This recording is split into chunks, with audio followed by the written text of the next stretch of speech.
On November 4th, 1989, 22-year-old Eloise Lindsay began a long hike across the Appalachian Mountains. As an experienced hiker, she was excited about the challenge and oblivious to the horrors that awaited her there. During her 3 weeks in the wilderness, she was subjected to mental torment from someone she claims was out there watching her. On failing to meet her friend at the 7-day mark, the authorities were called and the trail was extensively searched.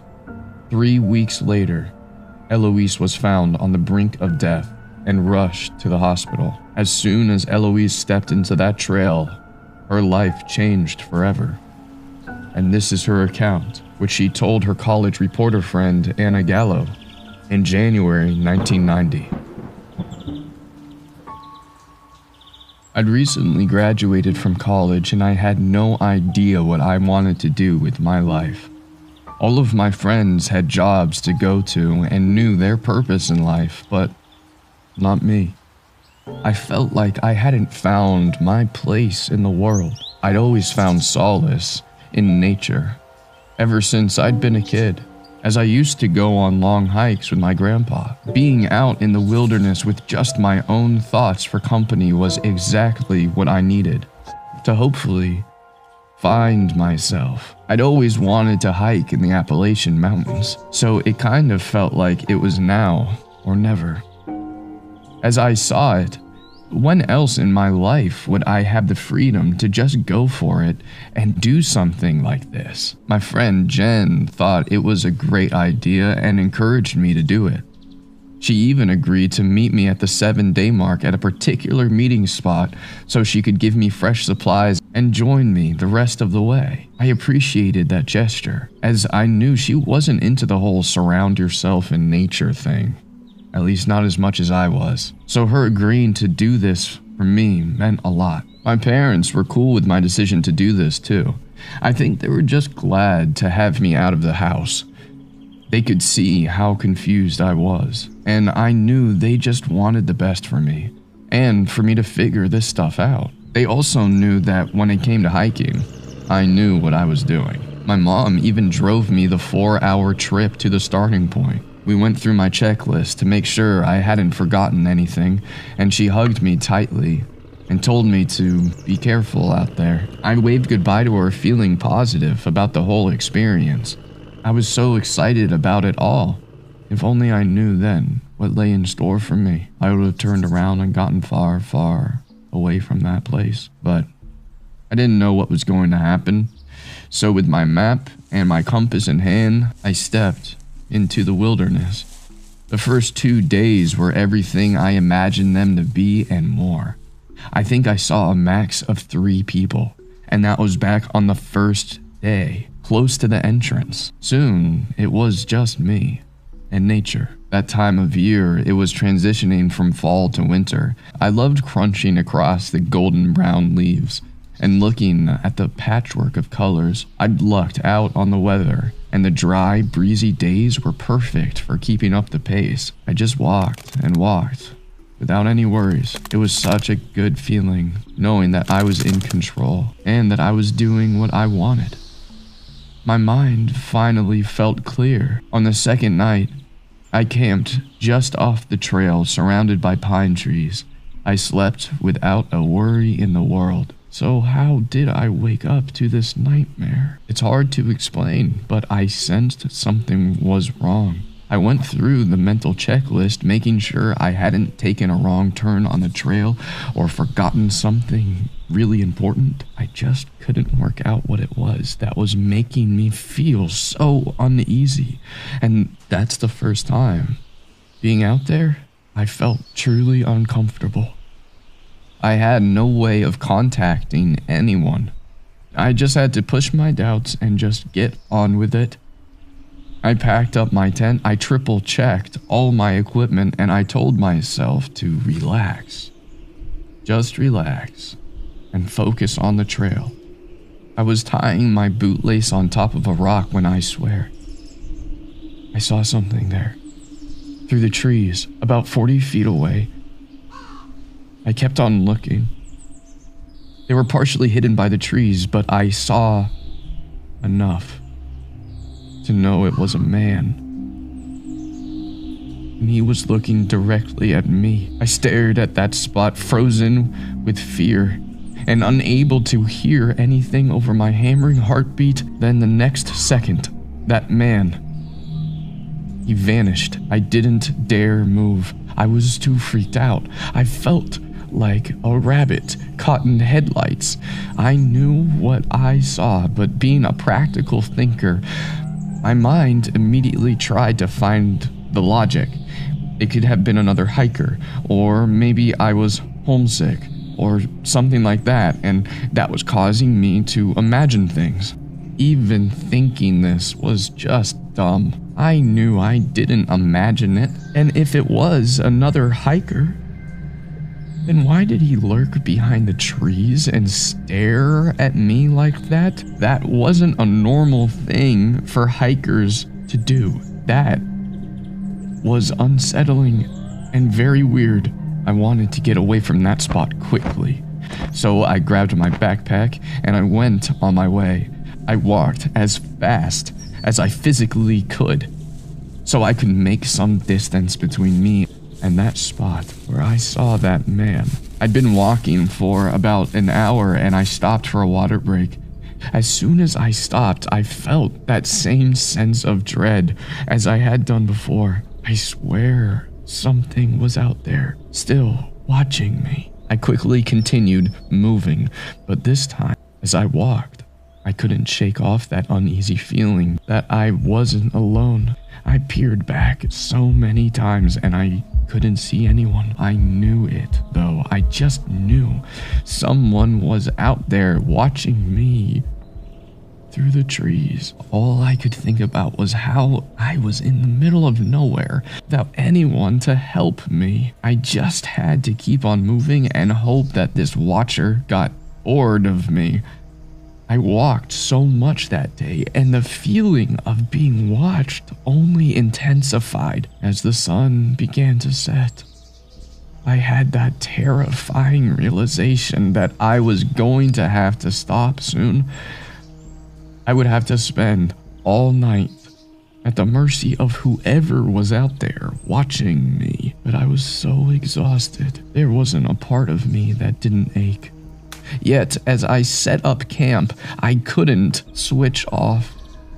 I didn't dare risk lighting a fire and drawing that attention to myself. I ate cold beans straight from the can, and as I couldn't boil the water that I collected from a stream, I rationed what I had that night. In my tent, I don't think I slept at all.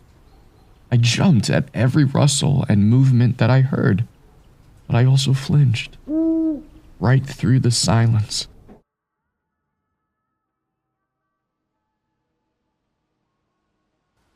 The next morning, I just wanted to get out of there and keep on moving.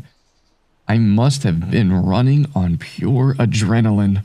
I just knew I had to pack up as quickly as possible and try and put some distance between me and that very uneasy feeling. The problem was that as I walked, that feeling stuck to me like glue. That feeling someone was watching me. I tried reassuring myself that it would be okay, and I just kept on moving. But then I heard this muffled grunting sound. It's the only way I can describe it. A sound that wasn't quite whole, but still, it seemed to echo through the woods. I felt the hair prickle on the back of my neck, and I took this as a warning sign to get the hell out of there. I started running off the trail and down the mountain. In my panic, I thought that was a shortcut to the road. I don't know. I suppose I wasn't thinking rationally. All I knew was that staying on that path wasn't working for me.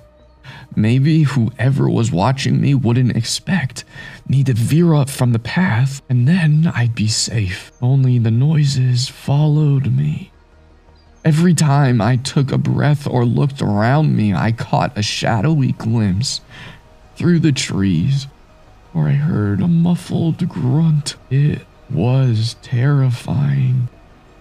I moved aimlessly, hoping and praying that I'd come to a road. I lost all sense of time out there. Fear will do that to a person. I only knew I must have been walking all day when I saw the sun setting. Reality set in. It would be dark soon, so I'd have to spend another night out there alone. But worse still, I'd left the trail.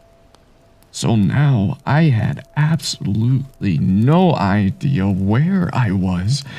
I cried until I had no tears left. Then I just got on with it, setting up my tent, making a campfire, and I decided to light a fire this time, as I needed a warm meal and a means to boil my water. This creep knew where I was anyway, so I figured that the light from my fire wouldn't make a difference, and it felt so comforting being next to the flames, as if they were somehow a barrier between me and whatever it was watching me out there. As I put the fire out and got into my tent, then the true gravity of my situation sunk in. The darkness wasn't welcoming, and it seemed to heighten my senses. I felt this tingle in my spine. It was a warning right before I heard them. The muffled grunts. They were coming from outside, close to the perimeter of my tent. I lay there frozen, hoping, praying they'd stop, but knowing they wouldn't. Then I heard the rustling and the twigs snapping. Footsteps. Distant, but there. Pacing through the area, now closer to my tent. This went on all night. I didn't flinch. I tried to quiet my breathing. Then I just lay there, terrified that whoever it was out there watching me would try and get into my tent. I started thinking about my life, how there were so many things that I wanted to do. I hadn't even figured out what I wanted to do in the world yet. I didn't want to go out in the wilderness at the hands of some watcher. The next day, I got up at sunrise. I packed up and I started moving. I knew I had to just keep on going. I had to reach a road eventually. I had to reach help. I could sense them watching me as I walked. I heard the muffled grunts. I couldn't escape them. It felt like a game to them, but it wasn't one to me. I wanted this nightmare to end so I could just go home. Day and night and day and night. I don't even know how long this went on for, but I do know that the day I was meant to be meeting Jen came and went. I knew she'd be freaking out.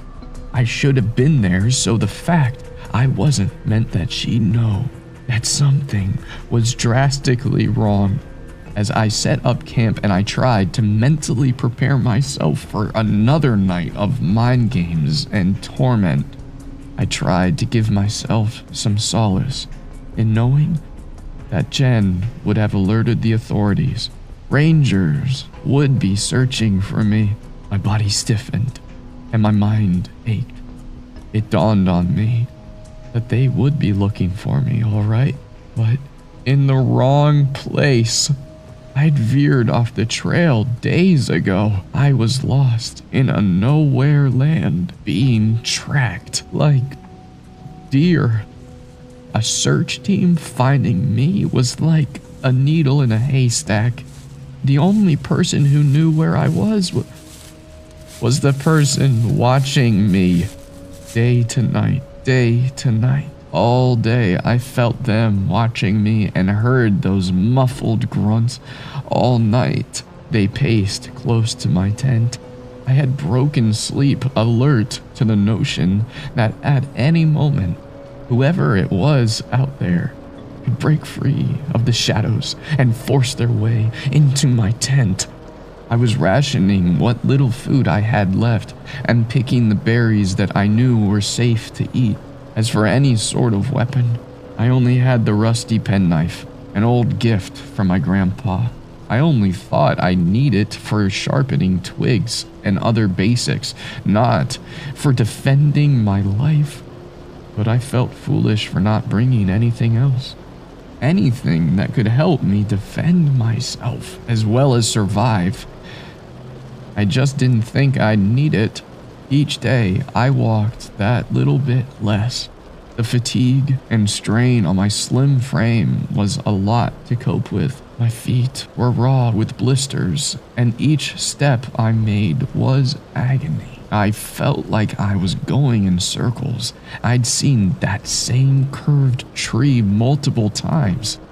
But wherever I went, the muffled grunts and the distant footsteps came too. Then day turned to night, and I was still stuck in this purgatory as I lay in my tent that night, listening to the rain splatter against the canvas. I bit my lip and I cried silent tears. The rain made it harder to hear them. The rain made me more on edge. I couldn't hear anything. I couldn't hear if they were closer to me or not. Then it happened. Something shook my tent. It wasn't the wind. Someone was shaking it. I screamed so loud, I lost my voice almost instantly. I continued screaming as if on mute. The tent shaking stopped soon after, but I was so freaked out, I sat up and I pointed the open penknife at the door, ready to strike if anyone tried to get in. And that's how I stayed for the remainder of the night. I don't know when the rain stopped and was replaced by muffled grunts. I don't know how I even stayed awake. At first light, I was so tired. I could barely keep my eyes open. I started packing in a trance, but as I looked up, I saw him. He was about 10 feet away. He was in dirty clothes, ragged and torn, and had this thick, wild hair, shaggy and matted. He was staring straight at me with dark, round eyes. He was standing there, watching me, unblinking and still.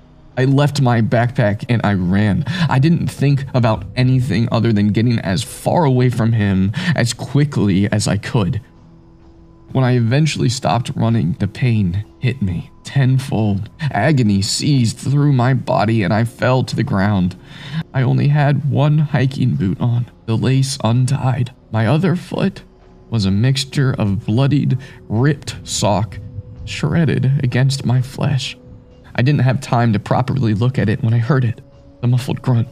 It wasn't far away from me, and I knew I couldn't run anymore, so my only option was to hide. I searched around, desperately trying to find somewhere, when something caught my eye. I knew how to spot a hollow tree. I used to play in one as a kid. Moist soil, gangly dead branches were good giveaways. I snuck inside of it and I sat there, curled up in a ball and praying that man wouldn't find me. I saw a plastic bag in front of me in the dirt. I was terrified of what would be in it, but I looked anyway. I couldn't believe it when I saw it. Candy, heaps of candy. Each piece individually wrapped in foil. My eyes widened like a kid checking out their trick-or-treat haul at Halloween. Maybe I was imagining this, but it smelled and tasted real. I swear that candy, real or not, was what kept me alive. Maybe someone had stashed it there and forgotten about it, or maybe I'd just lost my mind. Not that it mattered at this point. For the next few days, I fell in and out of consciousness. I couldn't figure out if the muffled grunts I heard on repeat were there or in my head. Now, I didn't know if the man was still watching me or not. I didn't know what he wanted with me. I honestly thought this was it. I was going to die out there. The thought of never seeing my family and friends again and telling them how much I loved them, it hurt me more than my broken body ever did. I think I wanted it to end because I had no strength left and the mental torture was too much to handle. I couldn't run anymore. I didn't have the energy or the thought process left to do this. All I could do was hide. When I heard those heavy footsteps, I held out a shaking hand. I didn't have my penknife anymore. I must have dropped it while running, but I still held my arm there as if I was holding it. The feet shuffled past, dark green and black hiking boots. But then they came back. I saw a face, a man. I couldn't move. I couldn't scream. All I could do was close my eyes and wish for him to go away. I don't know when I realized that it wasn't the Watcher, but it was a hunter who followed my bloody footmarks to my hiding spot. He managed to calm me down. He passed me water and a protein bar and placed his hunting jacket around me. I don't actually remember much of it, only that he managed to carry me to safety.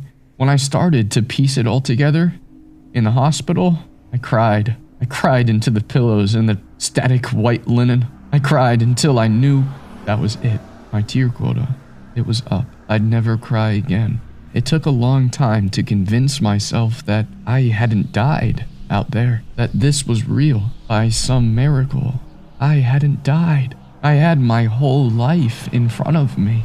I knew the nightmares of my time in the Appalachian Mountains would haunt me forever.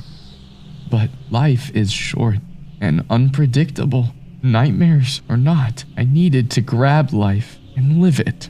I needed to work out what my place was in the world, a place away from the darkness and free from wild men that stare in the night. Eloise Lindsay was found by a hunter named Garth Spencer, who transported her to the closest hospital in his pickup truck. She was malnourished, emaciated, and delirious.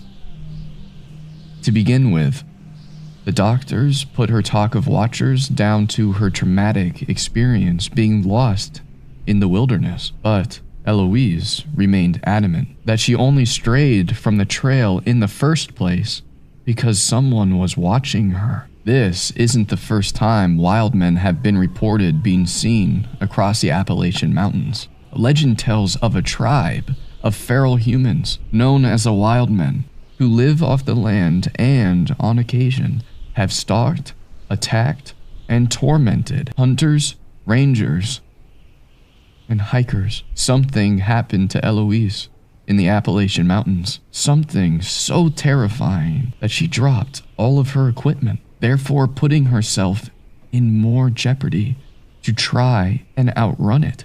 Wild men or not, the experience Eloise went on changed her life and her perspective on it. For more scary horror stories, please subscribe.